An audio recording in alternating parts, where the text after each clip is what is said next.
Hi, I'm Scott McGehee, and for this week's tip, I want to talk a little bit about using your GoPro or other action camera in the boat. I get a lot of questions about how I have my cameras mounted, so I thought I'd show you my setup.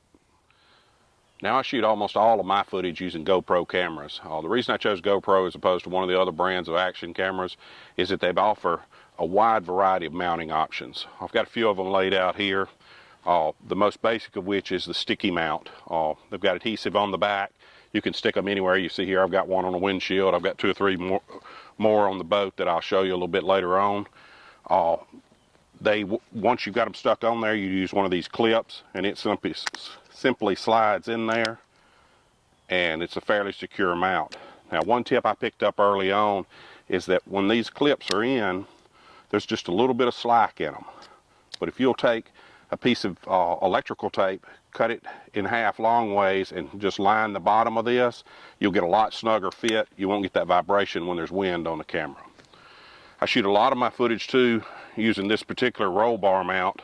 It fits on my back seat pedestal, and a lot of the action shots running down the lake that you see are shot straight forward from there. I also have a handlebar mount that'll mount on handrails, light poles, other things like that. They also make what's called a chesty, which is a chest mount. I don't use this one a lot, but every once in a while when I'm by myself and I want a little bit different perspective where you can see the hands on rods or something like that, you use this. One of the most versatile ones, though, is their sticky mount.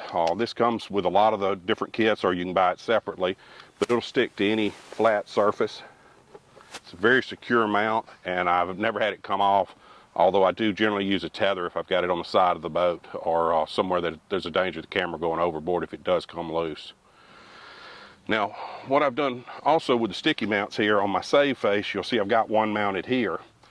And what happens there is we can, if I want to get some shots running down the lake, I can just use one of the slide-in mounts, mount my camera here. I not only get the view going down the lake from the driver's position, but as you look around for boat traffic, looking around on the lake, you get that view as well. You can also glance down at the depth finder and get a good view of that. Okay, here you can see the roll bar mount mounted on my rear pedestal. I've got a camera on it here to show you what it looks like. But this is a great angle. I like it a lot. When you're running up the lake, it gives you a view straight down the center line. You're able to see both the person with me and me driving, a lot of the traffic around the front end of the boat. The only issue you'll run into is there's more vibration back there from those pedestals than you would imagine. A fair amount of movement, and it makes the ride look a lot rougher than it actually is. For a little bit different angle, sometimes I'll use this mount. It's a sticky mount on the side. And simply looking back at the driver's seat gives you a good angle to sit there and talk a little bit about what we're doing or when I'm filming a fishing tip.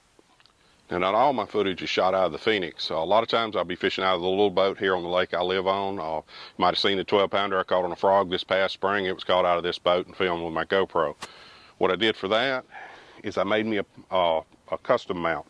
This is simply a piece of conduit and a piece of aluminum stock 90-degree angle with a couple of screws through it to hold it in place. The C-clamps hold it on the boat, fits under the rim there, and I can mount it anywhere in the boat I want to. I then took a PVC end cap, put a 1/4-inch bolt through it. It fits right on top here, and my tripod mount screws on. Real easy to mount the GoPro, gives you a good raised view, and you also can turn it to face any way out of the boat that you want. Real good for a lot of different angles. Check out some of the fish I caught last spring on it.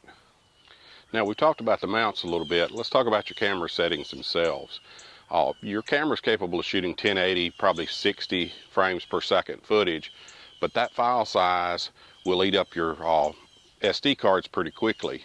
One easy way to cut down on that file size, since most of us are using this for internet footage anyway, is to back that setting down to a 960 at 30 frames per second or even 720 at 30 frames per second.